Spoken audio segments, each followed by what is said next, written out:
سورہ انفال مدنی صورت ہے اور اس میں 75 آیتیں اور 10 رکوع ہیں۔ یہ صورت تقریباً سن 2 ہجری کے آس پاس مدینہ منورہ میں نازل ہوئی ہے اور اس کے بیشتر مضامین جنگ بدر اور اس کے واقعات اور مسائل سے متعلق ہیں۔ یہ جنگ اسلام اور کفر کے درمیان پہلے باقاعدہ معرکے کی حیثیت رکھتی ہے، جس میں اللہ تعالیٰ نے مسلمانوں کو فتح مبین عطا فرمائی اور قریش مکہ کو ذلت آمیز شکست سے دوچار کیا۔ چنانچہ اس صورت میں اللہ تعالیٰ نے اپنے انعامات بھی یاد دلائے ہیں اور مسلمانوں نے جس جان نثاری کے ساتھ یہ جنگ لڑی، اس کی ہمت افزائی کے ساتھ بعض ان کمزوریوں کی بھی نشاندہی فرمائی ہے جو اس جنگ میں سامنے آئیں، اور آئندہ کے لیے وہ ہدایات بھی دی گئی ہیں جو ہمیشہ مسلمانوں کی کامیابی اور فتح و نصرت کا سبب بن سکتی ہیں۔ جہاد اور مال غنیمت کی تقسیم کے بہت سے احکام بھی بیان ہوئے ہیں، اور چونکہ جنگ بدر اصل میں کفار مکہ کے ظلم و ستم کے پس منظر میں پیش آئی تھی، اس لیے ان حالات کا بھی ذکر کیا گیا ہے جن میں حضرت محمد مصطفیٰ صلی اللہ علیہ وآلہ وسلم کو مکہ مکرمہ سے ہجرت کا حکم ہوا۔ نیز جو مسلمان مکہ مکرمہ میں رہ گئے تھے ان کے لیے بھی ضروری قرار دیا گیا ہے کہ وہ ہجرت کر کے مدینہ منورہ آ جائیں۔ ہجرت کی وجہ سے میراث کی تقسیم سے متعلق کچھ احکام عارضی طور پر نافذ کیے گئے تھے۔ سورت کے آخر میں اسی وجہ سے میراث کے کچھ مستقل احکامات دیے گئے۔ ناظرین، اس سورت کے بہت سے مضامین جنگ بدر کے مختلف واقعات سے متعلق ہیں، اس لیے ان کو ٹھیک سمجھنے کے لیے اس جنگ کے بارے میں کچھ بنیادی معلومات یہاں پیش کرنا ضروری ہے تاکہ اس سے متعلق آیات کو ان کے صحیح پس منظر میں سمجھا جا سکے۔ مکہ میں حضرت محمد مصطفیٰ صلی اللہ علیہ وآلہ وسلم نبوت کے بعد 13 سال مقیم رہے۔ اس دوران مکہ کے کفار نے آپ صلی اللہ علیہ وآلہ وسلم اور آپ صلی اللہ علیہ وآلہ وسلم کے جاں نثار صحابیوں کو طرح سے ستانے اور ناقابل برداشت تکلیفیں پہنچانے میں کوئی کسر نہیں چھوڑی تھی، یہاں تک کہ ہجرت سے ذرا پہلے آپ صلی اللہ علیہ وآلہ وسلم کو قتل کرنے کا باقاعدہ منصوبہ بنایا گیا، جس کا ذکر اسی صورت میں آنے والا ہے۔ جب آپ صلی اللہ علیہ وآلہ وسلم ہجرت کر کے مدینہ منورہ تشریف لے آئے تو کفار مکہ مسلسل اس فکر میں رہے کہ آپ کو وہاں بھی چین سے بیٹھنے نہ دیا جائے۔ انہوں نے عبداللہ بن ابی کو مدینہ منورہ میں خط لکھا کہ تم لوگوں نے محمد مصطفیٰ صلی اللہ علیہ وآلہ وسلم اور ان کے ساتھیوں کو پناہ دی ہے، اب یا تو تم انہیں پناہ دینے سے ہاتھ اٹھا لو ورنہ ہم تم پر حملہ کریں گے۔ انصار میں سے اوس کے قبیلے کے سردار حضرت سعد بن معاذ رضی اللہ تعالیٰ عنہ ایک مرتبہ مکہ گئے تو عین طواف کے دوران ابو جہل نے ان سے کہا کہ تم نے ہمارے دشمنوں کو پناہ دے رکھی ہے، اور اگر تم ہمارے ایک سردار کی پناہ میں نہ ہوتے تو زندہ واپس نہیں جا سکتے تھے، جس کا مطلب یہ تھا کہ آئندہ اگر مدینہ منورہ کا کوئی آدمی مکہ آئے گا تو اسے قتل کر دیا جائے گا۔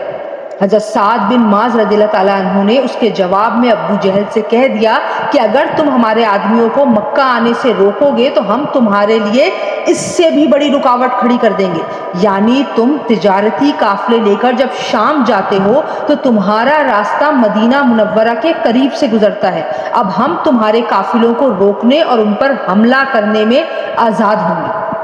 اس کے بعد کفار مکہ کے کچھ دستے مدینہ منورہ کے آس پاس آئے اور مسلمانوں کے مویشی لوٹ کر لے گئے۔ حالات کے اس پس منظر میں ابو سفیان جو اس وقت کفار مکہ کا سردار تھا، ایک بڑا بھاری تجارتی قافلہ لے کر شام گیا۔ اس قافلے کو مکہ کے ہر مرد عورت نے سونا چاندی جمع کر کے تجارت میں شرکت کی غرض سے بھیجا تھا۔ یہ قافلہ شام سے 100% نفع کما کر واپس آ رہا تھا۔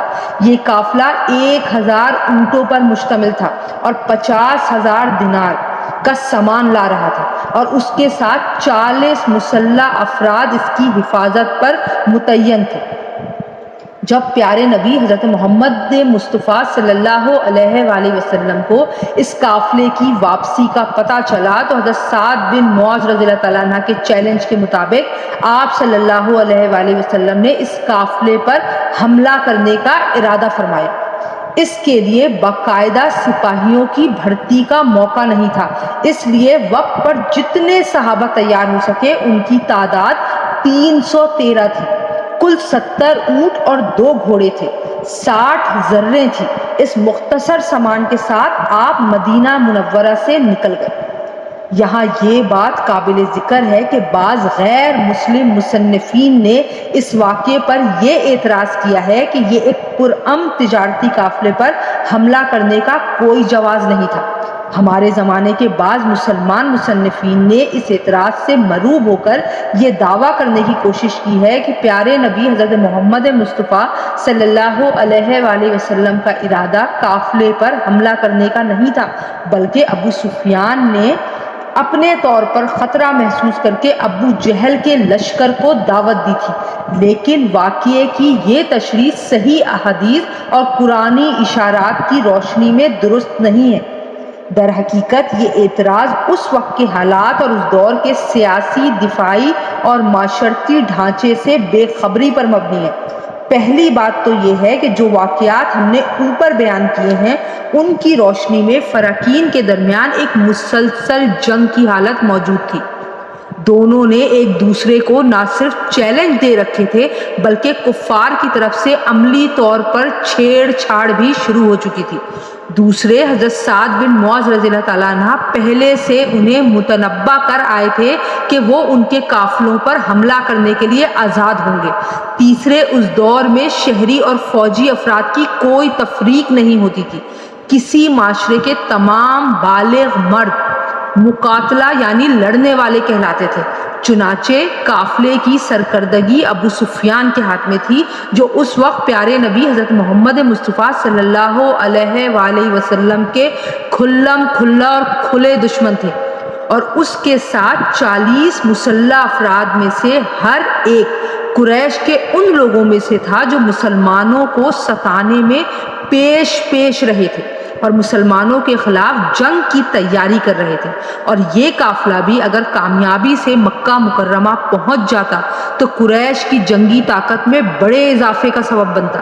ان حالات میں اس کو یہ پرامن تجارتی قافلے پر حملہ قرار دینا اس وقت کے حالات سے ناواقفیت یا محض عناد کا کرشمہ ہے، اور اس کی وجہ سے ان واقعات کا انکار کرنا کسی طرح درست نہیں ہے جو صحیح احادیث سے ثابت ہیں۔ بہرحال جب ابو سفیان کو آپ صلی اللہ علیہ وآلہ وسلم کے ارادے کا اندازہ ہوا تو اس نے ایک طرف تو ایک تیز رفتار ایلچی ابو جہل کے پاس بھیج کر اس واقعے کی اطلاع دی اور اسے پورے لاؤ لشکر کے ساتھ آپ صلی اللہ علیہ وآلہ وسلم پر حملہ کرنے کا مشورہ دیا، اور دوسری طرف اپنے قافلے کا راستہ بدل کر بحیرہ احمر کے ساحل کی طرف نکل گیا تاکہ وہاں سے چکر کاٹ کر مکہ پہنچ سکے۔ ابو جہل نے اس موقع کو غنیمت سمجھ کر ایک بڑا لشکر تیار کیا اور لوہے میں غرق ہو کر مدینہ منورہ کی طرف روانہ ہوا۔ حضرت محمد مصطفیٰ صلی اللہ علیہ وآلہ وسلم کو جب پتہ چلا کہ ابو سفیان تو قافلہ لے کر نکل چکا ہے اور ابو جہل کا لشکر آ رہا ہے تو آپ صلی اللہ علیہ وآلہ وسلم نے صحابہ کرام سے مشورہ کیا۔ سب نے یہی رائے دی کہ اب ابو جہل سے ایک فیصلہ کن معرکہ ہو جانا چاہیے۔ چنانچہ بدر کے مقام پر دونوں لشکروں کا مقابلہ ہوا۔ مسلمانوں کی تعداد اور ساز و سامان ابو جہل کے لشکر کے مقابلے میں کوئی حیثیت نہیں رکھتی تھی، لیکن اللہ تعالیٰ کے فضل و کرم سے مسلمانوں کو شاندار فتح حاصل ہوئی۔ ابو جہل سمیت قریش کے 70 سردار جو مسلمانوں کی دشمنی میں پیش تھے مارے گئے، اور دوسرے 70 افراد گرفتار ہوئے، اور باقی لوگ میدان سے بھاگ کھڑے ہوئے۔